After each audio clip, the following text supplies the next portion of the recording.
Welcome to Moments with Marianne. This is your host, Marianne Pastana, and we're here today with special guest, Tim Newby, who's here to share with us his new book, The Original Louisville Slugger, The Life and Times of Forgotten Baseball Legend Pete Browning. So do you know who inspired that iconic Louisville Slugger baseball bat? Well, today's guest is here to share with us this intriguing piece of history. So Tim Newby is an American writer and educator. He's the author of 3 books, and his work has appeared in a variety of publications, including Bluegrass Unlimited, Paste Magazine, Americana UK, Society for American Baseball Research, and Honest Tune, where he was the features editor. He's also been called one of Baltimore's most beloved historians. And his book, The Original Louisville Slugger, is a Casey Award finalist for 2024 for Best Baseball Book of the Year. So welcome to the show, Tim Newby. Thank you. It's a pleasure to be here. I'm looking forward to chatting some baseball and chatting some Pete Browning with you today. Oh my goodness, there's so much I want to unpack there. So I guess we'll start with Pete Browning. Okay, so what inspired you to write about him? So I often gravitate towards stories of kind of people who maybe are overlooked, underappreciated, kind of forgotten. My prior 2 books were more music related, which tends to be more what I write about. But I do a lot of sports writing as well. But both of them kind of dealt with bands and scenes that had kind of been overlooked but were influential. And my wife and I were in Louisville, just visiting the city. And we had done the Slugger Museum tour. And on the tour, they talked about Pete Browning. I was vaguely familiar with his name as like a baseball fan, but didn't know a lot about him. And they kind of started talking about him. My wife kept kind of nudging me, and she was like, "Oh, this guy sounds super interesting." And I was kind of ready for a new book. So at dinner that night, we were just kind of sitting there looking stuff up about him. And I was like, wow, this guy is really interesting. There's a lot about him. He was an amazing player. He has this story that ties into so many different parts of baseball and the history of baseball. But he's kind of forgotten. So I kind of said, well, I'm gonna take the rest of the summer and see if there's a reason why there's nothing on him. And so I kind of spent the next month or so just kind of researching, getting some ideas about him. And I was like, wow, there's a great story here. There's a lot here, but he has been kind of overlooked. So I kind of dove into it from that. And I like the idea that he's this person who is at the time was considered, one of the best players of the 19th century. He's very influential. He has a tie into the Louisville Slugger, which we can talk about a little bit after this. But he also has been overlooked and forgotten. Part of that is I think most people, no matter how diehard a baseball fan you are, we kind of tend to overlook 19th century baseball. We look at the 20th century for baseball. We know what it's about. We have gloves and bats and, we have everything on pitching mound and 3 strikes and 4 balls. But 19th century baseball wasn't like that. And I think for some people, we just kind of forget about that. He played at a time when, we didn't have the internet, obviously. So it was a little harder to kind of keep track of what he did. And so I think for a number of reasons, he kind of became overlooked, but his stats kind of still lend himself to be one of the best players of his era and still kind of rank up there all time. He did a number of things that would kind of lead him to be an influential figure, but then he kind of was overlooked. And I just thought it was a really interesting story from that aspect. And then even more so, he's kind of a tragic figure. There's kind of the legend and myth of Pete. He has all these kind of crazy things he did and said and these quirks, and he was eccentric and stuff, but there's a reason to it. He had a real serious health issue. So at the same time, there's this legend of him, and he's kind of this tragic figure. So all that kind of drew me to this story, this overlooked kind of legendary baseball player, this tragic story, and why was it tragic, and this kind of comedic personality, but what was it? And I kind of wanted to find the truth of all that and then kind of share this story because I feel, we all are familiar with the term Louisville Slugger. We know it's a bat, but there actually was a man behind that. And I kind of wanted to tell the story of that man. Well, thank your wife for us because I'm so glad that you did this book. I thank her every day. Oh my gosh, what a great read this is. And I didn't know anything about Pete. Of course, yeah, you hear about Louisville Sluggers and you're like, okay, I know what that is. But it was, so why do you think it was so prominent for them to, talk about him when you went on that tour? Well, so Hillich and Bradsby, which is the company that makes Louisville Sluggers, he was the first person who had a bat or a bat made to specifications there. Now, at the time, they were just the Hillich company. Bradsby hadn't joined them. And they were mostly making things like butter churns and stair rails and chair legs, things that you would make with a lathe. The son, Bud Hillich, of the owner, also played baseball. He may have made some bats, but how much he was doing is kind of unclear. But Pete at the time was one of the best players. He'd already won a batting title. He was one of the best players in the American Association. So he was a big name. He broke his bat and he needed to get a new one. And now Pete's thing too is he also took care of his bats. He really paid attention to them. And at the time in the 19th century, it was an afterthought, right? Which kind of seems weird when it's the tool of your trade and it's one of the most important things you use. But at the time, players didn't put a lot of thought into it, but Pete did. So he broke his bat and he approached Bud, or Bud approached him, and they went back to the factory. The story is late at night one night because Bud's father was against baseball at the time because of gambling and drinking that was all associated with baseball. And Bud made a bat to speak Pete's specifications. And the next day he goes out and has a great day and gets out of this slum. Now, some of that is kind of the myth of the story, but the truth of it is Pete had a bat made there. He becomes a big proponent of these bats. The company eventually evolves from just making butter churns and chair legs and stair rails into the bat company that we know of today. And then Pete's nickname that was bestowed on him towards the end of his career was the Louisville Slugger. So as they start becoming a prominent bat company, they start using that name for their bats, kind of in honor of their, first big, customer. And when you see early ads when they kind of talk about Pete and kind of reference him a lot. So he is an important part of their story, of their myth as well, which is why they talk about him so much. And he's from Louisville. The factory's in Louisville. So he's a hometown product. It's a hometown store. It's a hometown place. It's all of that. So for them, it's a really important figure. And it's interesting because he is kind of overlooked. So a lot of baseball fans go and they just hear this name and it's like, and who is this weird guy who had a bat made here? And it's Pete. So that's the connection with that. And the bat company evolved well after he died in 1905. Before that, they were still, making all those other things. They kind of started getting the bat slowly towards the end of his career, but they really weren't the bat company that we think of until, much later after he had passed. But then obviously they're going to reference him with the name Louisville Slugger. Well, it's interesting if you think about it, that company over time, the evolution of that company, I mean, that really depended a lot on that first initial contact with Pete and making the bat for him. Because, I mean, how many people are using butter churns right now, Yeah, exactly. That's a really good point. And the kind of ironic side of it is Bud's father was very against it at first. And Bud had played baseball. And at the time, he was kind of, 18, 19 years old and kind of went against his father's wishes to make this bat. But eventually his father, maybe sees that there's a little bit bigger market in here. And pretty quickly they become, a pretty important company as far as making bats. Pete helped popularize it among other players as well. He was known to order bats and then he shared them with his teammates. He even introduced it to Honus Wagner. Years later, Honus Wagner was playing for Louisville after Pete retired. Pete used to keep all of his bats that he used. And one of his kind of weird quirks is he didn't believe that when he wasn't hitting, it was his fault. He believed if he wasn't hitting, it was his bat's fault. And the bat had just ran out of its predetermined number of hits that it possessed.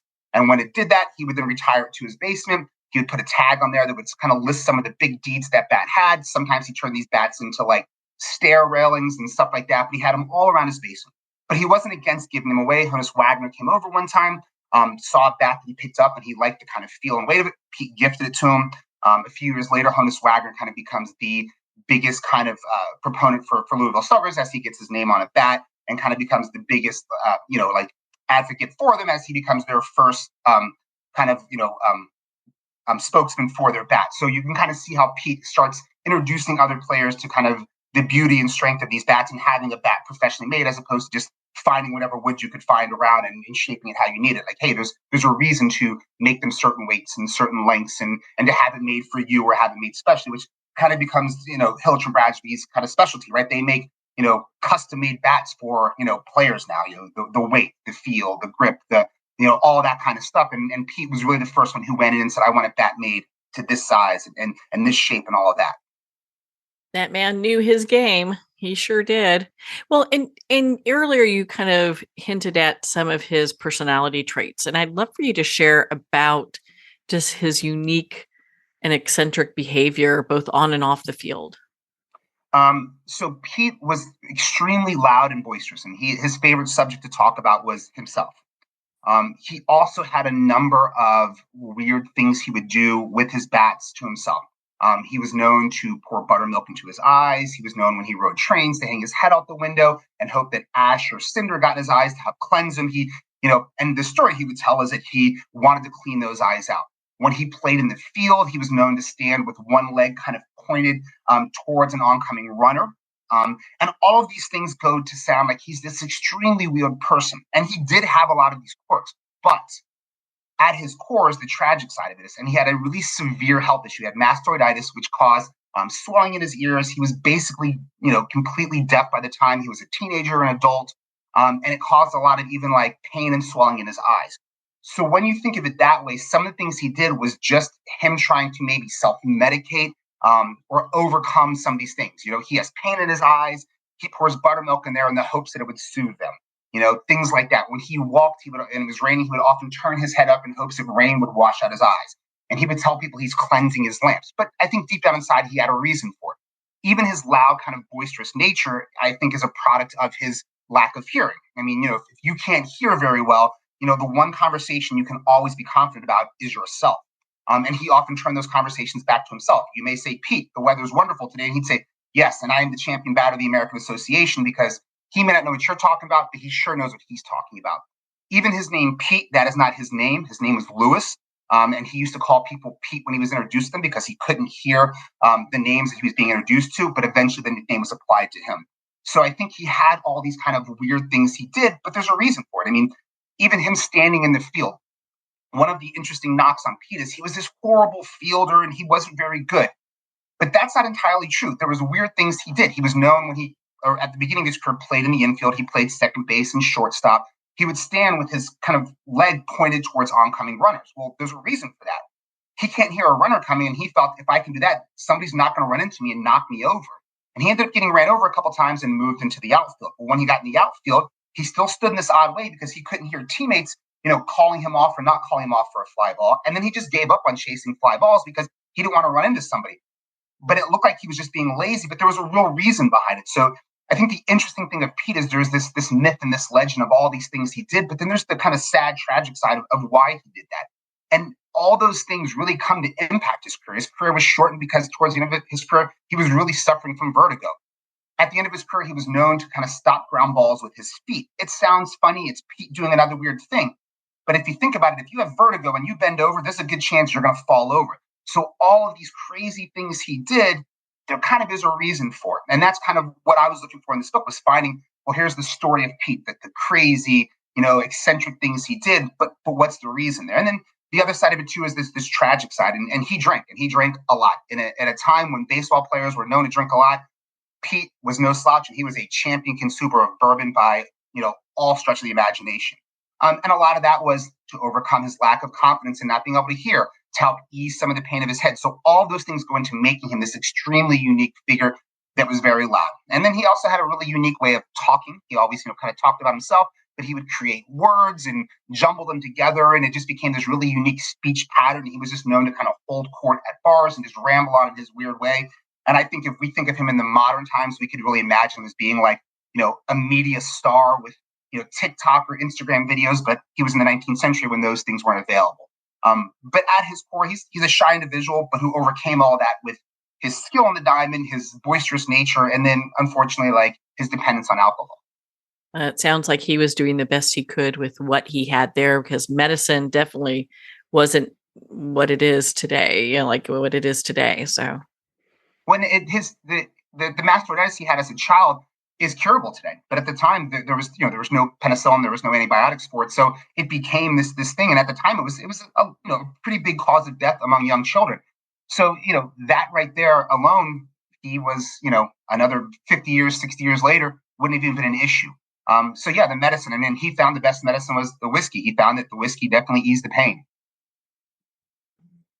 So I understand that he had a habit of naming his bats. Can you share a little bit about that with us?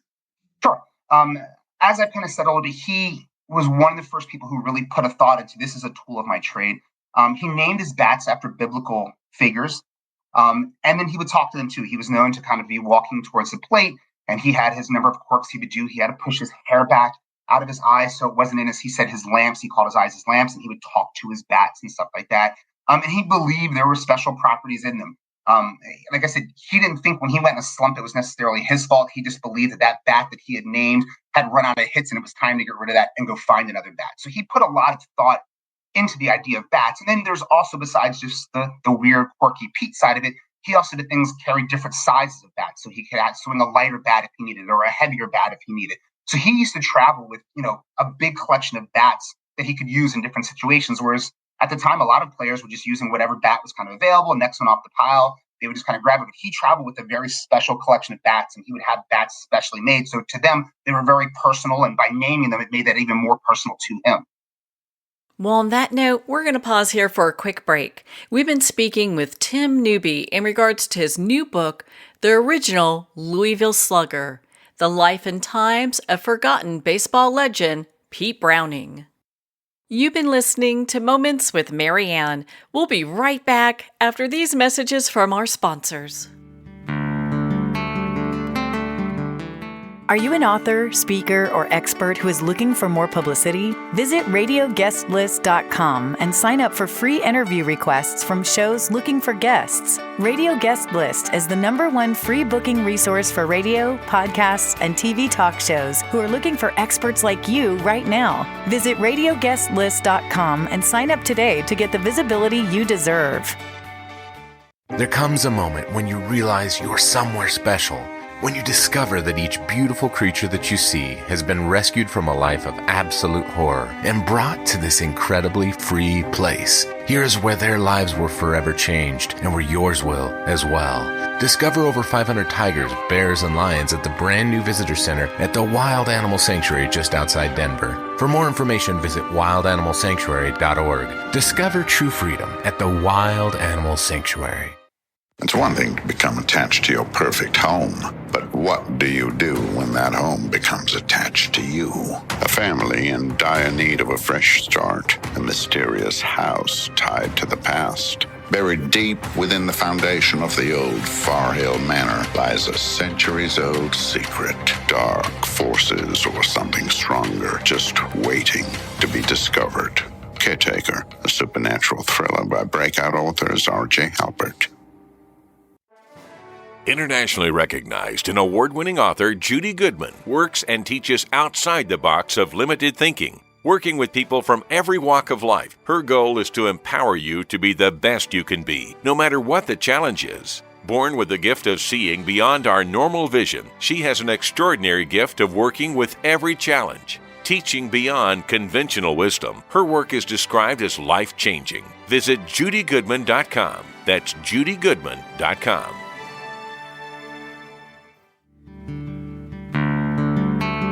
I'd like to thank Jason Eastwood at Guitarfulness for sharing his inspiring music and talent with us.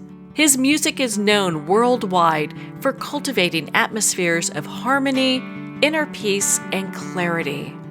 Visit Jason's website at guitarfulness.com. Join his newsletter, be part of his community, and download his music. Welcome back to Moments with Marianne. We're here today with special guest, Tim Newby, who's sharing with us his new book, The Original Louisville Slugger, The Life and Times of Forgotten Baseball Legend, Pete Browning. I understand that he won 3 batting titles during his career. What do you think made him such an exceptional, hitter? And I mean, he just had so many struggles he was dealing with. It's funny. He would always just talk about himself and how great he was, but there's enough stories about that he did work really hard. This one player once said, look, what makes Pete great is he was the first one out in the morning out there, hitting balls and doing things and stuff like that. I think he started playing very young. He was a little bigger than the average size of men at the time. So that made him a little stronger. He was very athletic despite his health issues. But I think all of that kind of combined, his hard working. And I also think the fact that he couldn't hear maybe helped him focus a little bit more. That's me simply speculating on that. But I think, we think of now as the distractions. We see baseball players or tennis players, distracted by certain things, golfers, and they want to quiet. I think Pete was naturally already able to focus on that. So I think there's all those different things there.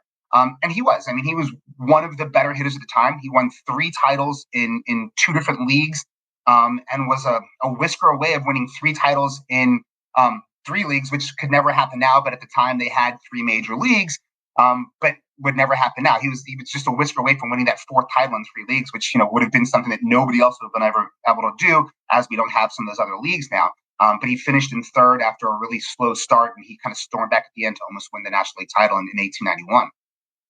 So again, I just think he really, despite what he said and how he acted, he focused on baseball, and baseball was his life. He didn't have much outside of the game. He didn't hear well. He didn't, after he retired, he really struggled. So I think baseball was his focus, and that was all he did, and he became really good at it. And I think there was just not much else in his life. He lived with his mom his entire life. He never married. He never had children. So baseball to him was it. It was his all-consuming passion. After games, he talked about hitting, and he talked about baseball. Before games, he talked about hitting and practice hitting. And so I think that is what made him so good, was just that level of all-encompassing focus and desire to just play baseball. It doesn't leave room for much else if that's all you've got. Absolutely. And there wasn't. And, because he had some of these other health issues and stuff, I think he was naturally insecure about a lot of things, hence living at home. I think he struggled. He had opportunities to go play for some other clubs earlier in his career. And I think despite what he said outwardly, inwardly, he was happy to always stay at home.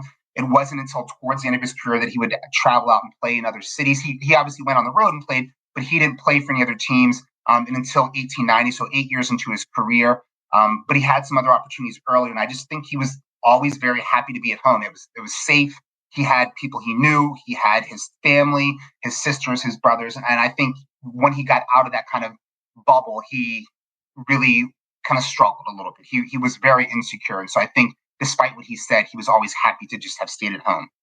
So how did his off-field kind of personas as a gladiator contribute to his legacy? So I think, like I said, I think there's this myth of Pete, this drunken kind of, stumbling, bumbling guy who could hit the ball really far or hit it really well. And so I think there's an image of him as, he's horrible in the field and he only does one thing really well. And he was a raging alcoholic and he was always drunk. And, there was lots of times on his career when he was suspended or missing games or showing up drunk. And, it does bear the question, if he wasn't drinking that much, not that a lot of players weren't, but if he wasn't drinking that much, how much better even could he have been if he didn't play so many games that are completely documented as drunk as he was, and not even counting the ones that he wasn't. So I think there becomes this image of him as just this drunken guy who only did one thing very well. And like I said, I wanted to find the middle or the truth of where the myth is and the truth is. And finding out about, well, yes, he did do these weird things, but what was the reason for it? Because we can just, on the surface, say he poured buttermilk in his eyes and he did all these other weird things. But then when you go, yeah, but there's a reason. He's trying to self-medicate. He's a man of limited education who didn't know how to heal or ease the pain in his eyes. So what's he trying to do?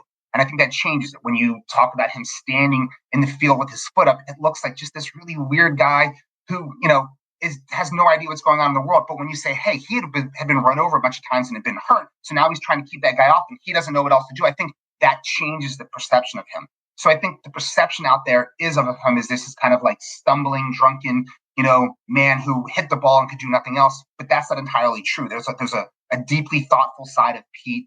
He sometimes was aware of some of the things he said and was happy to kind of just play up to the image.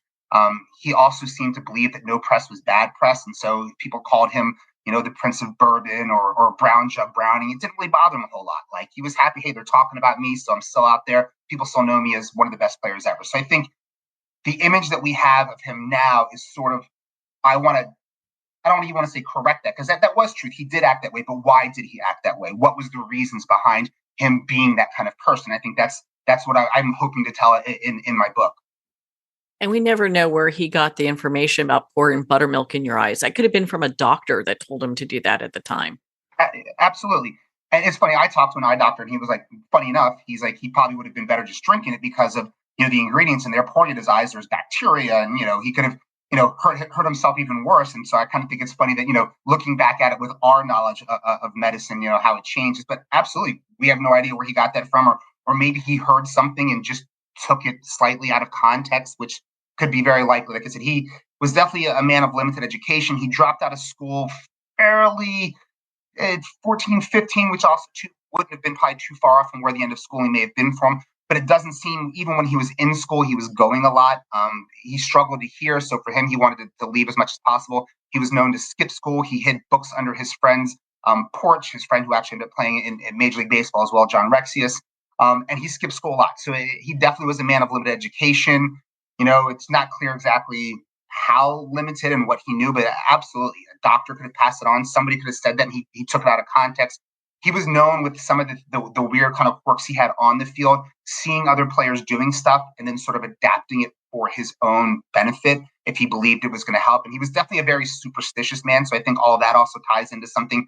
Maybe he did something with buttermilk too one time and it worked. And he said, well, I got to keep rolling with this because look, I won a batting title last year, which often was the case. When something worked, he just kept doing it until it didn't work. Yeah, it kind of makes sense with the knowledge that was available at the time too. And it has me kind of thinking, how do you think his influence has been on future generations of baseball players? So I think it's been lost a little bit. And I think because it's so far back, we aren't often influenced by 19th century players as much. Also kind of to his detriment is, so at the time you had the National League and the American Association, and the American Association is not what we think of as becoming the American League. That evolves later. But after the American Association folds, those kind of stats and records were kind of forgotten about, and all the focus was put on the National League. So I think for a while he was kind of overlooked and forgotten. And baseball scholarship then is not what it is now. Right now we look at numbers and we can analyze, and we're very clear on all the stats. But at the time that wasn't there. I mean, obviously they didn't have things like the internet and baseballreference.com that they could go into and check and research all this kind of stuff. So I think he had an influence on that next generation of players. But I think when it starts getting beyond there, when you start getting nobody who would have seen him play directly, and he kind of becomes this figure up in the ether that they talk about, I think it gets lost a little bit. I think his influence is still seen in the idea that, like, we now see players caring about bats and having bats turned to a specific size. Now, that doesn't all mean all of them go, well, thank Pete for doing this. But Pete was sort of the first one to kind of, beat that path there and say, hey, I'm going to have a bat made this way. And then other players emulated that. So whether players know it or not, they're following in those footsteps there. So I think his influence is that, whether, players in Major League Baseball know that today or not. What do you think is the most misunderstood aspect of his character? I think generally that his persona, that kind of loud persona that he had, I think he was a very insecure man at his core. He was pretty shy. And I think this was all a defense mechanism as a way when he was in an uncomfortable situation. If I talk about myself and I'm loud, I'm pretty good on the field and I can get everybody to look at me. And he probably saw validation in that as he's talking about how good he is in baseball, and he sees people responding, positively towards that. That probably makes it easier for a man who was a little uncomfortable in some of these situations to feel more confident, to talk, to do those things. I think all of us, right? When you start getting that positive validation from a group you're talking to, it gives you more confidence. So I think with him, it was that he at his core was probably fairly shy. Maybe he was just naturally shy, but I also think that the lack of hearing really contributed to that.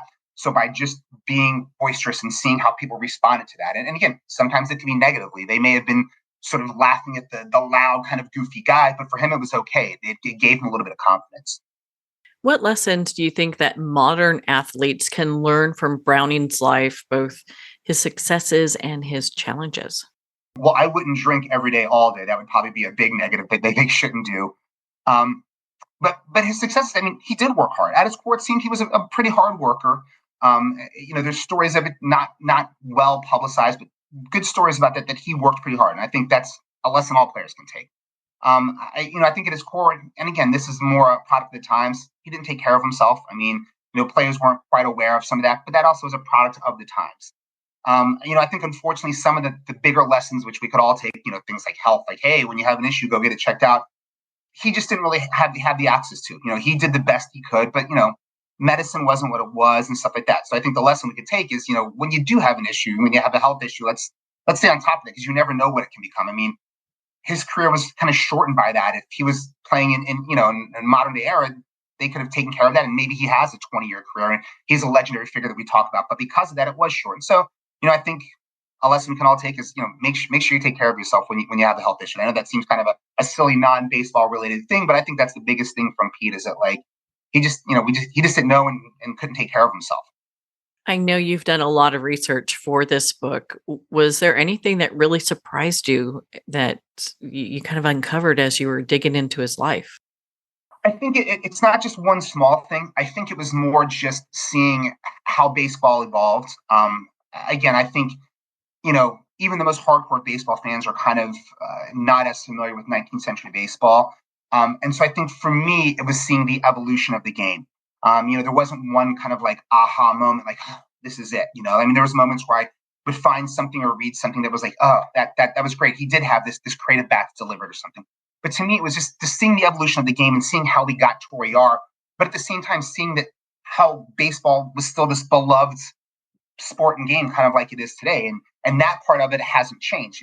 People were still going to games, and it was the thing that you did. It was a special event. People loved their baseball. And I think it's still the same thing, even though the game was different. So I loved that kind of it, which, it wasn't an aha moment, but it was more of like an eye-opening, like, oh, there was no pitching mound, and they had one time 4 ball, or they had 5 balls and 4 strikes, and things were all changing. And I loved that and how we kept working at it to figure out to get the game exactly as we wanted and that we know of today, and how it kind of evolved at that point. So to me, as a fan of baseball who's watched my whole life, that was kind of the eye-opening moment of like, it wasn't always as we think of it. They didn't just lay the base pass out and put a pitching mound out there and guys start throwing it. It took a while for it to evolve and figure out and shape itself into what we know of it and what we watch today. The beloved game everyone loves to watch today. I know. Well, what would you like readers and our listeners to take away from the original Louisville Slugger? So I think there's maybe 3 parts to this story. And I kind of think of it as like, it's a baseball story, obviously, because it's about a guy who played baseball. But I think there's 3 really good stories within this. And I think it can appeal across the broad spectrum. So you have kind of the story of Pete as a player. So if you like baseball and you're interested in that history, there's the story of this man who plays.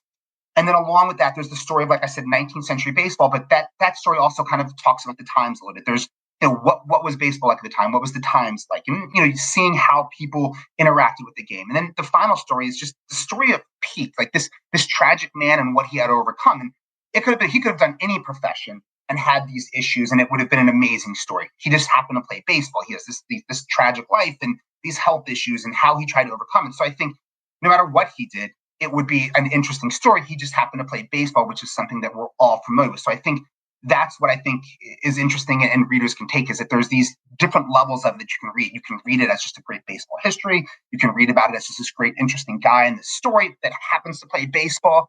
And then you can also just read it and say, I'm really interested in like this Hall of Fame story about this guy. Does he deserve to be in? And take that side of it as well. So I think there's, kind of 3 paths you can take, but it appeals to lots of people. But at its core, it's the story of a man who really struggled in his life to overcome a lot of things and then rose to the top of his profession, which just happened to be baseball. Well, Tim, I have to say, I think you're the perfect person to write this story because you look beyond what I think some people get stuck on with alcoholism and the different illnesses and the eccentric behavior, to really look at it and say, okay, what is really happening here, where a lot of people get stuck. So I just want to commend you because I think you've done a beautiful job writing this book. Thank you. I really appreciate that. And that was something I really wanted to make clear. And I didn't want to just kind of casually talk about his drinking. I mean, it's there, and there are humorous stories that go along with it. I mean, there's a sad part of that story, but there are humorous stories too of things that he did or said. But I think it's important to address the kind of serious side and the health side, and recognize that it's not just funny stories of him being drunk and fishing in a gutter, right? There's a real, sad side to this story.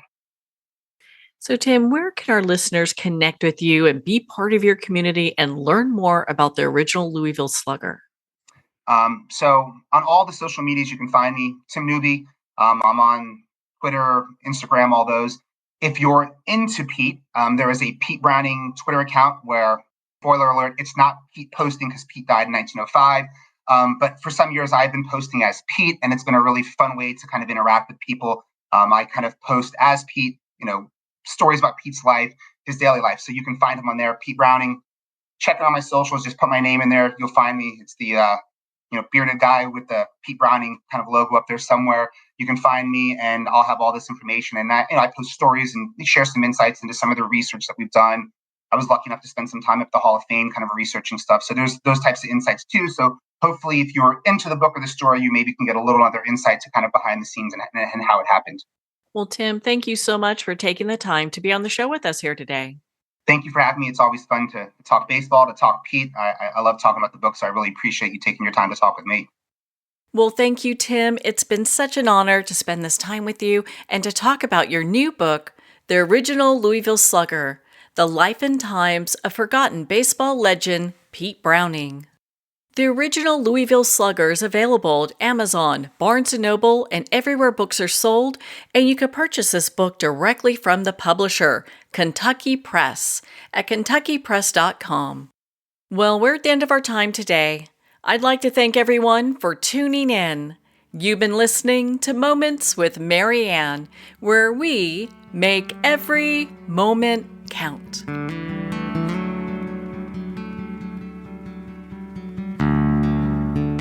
In a single moment, your life can change. Moments with Marianne is a transformative hour that covers an endless array of topics with the best of the best. Her guests are leaders in their fields, ranging from inspirational authors, top industry leaders, and business and spiritual entrepreneurs. Each guest is gifted and a true visionary, a recognized leader in her own work, and while teaching others to develop, refocus, and grow, Marianne will bring the best guest and sometimes a special surprise. Don't miss this. You never know just which moment will change your life forever.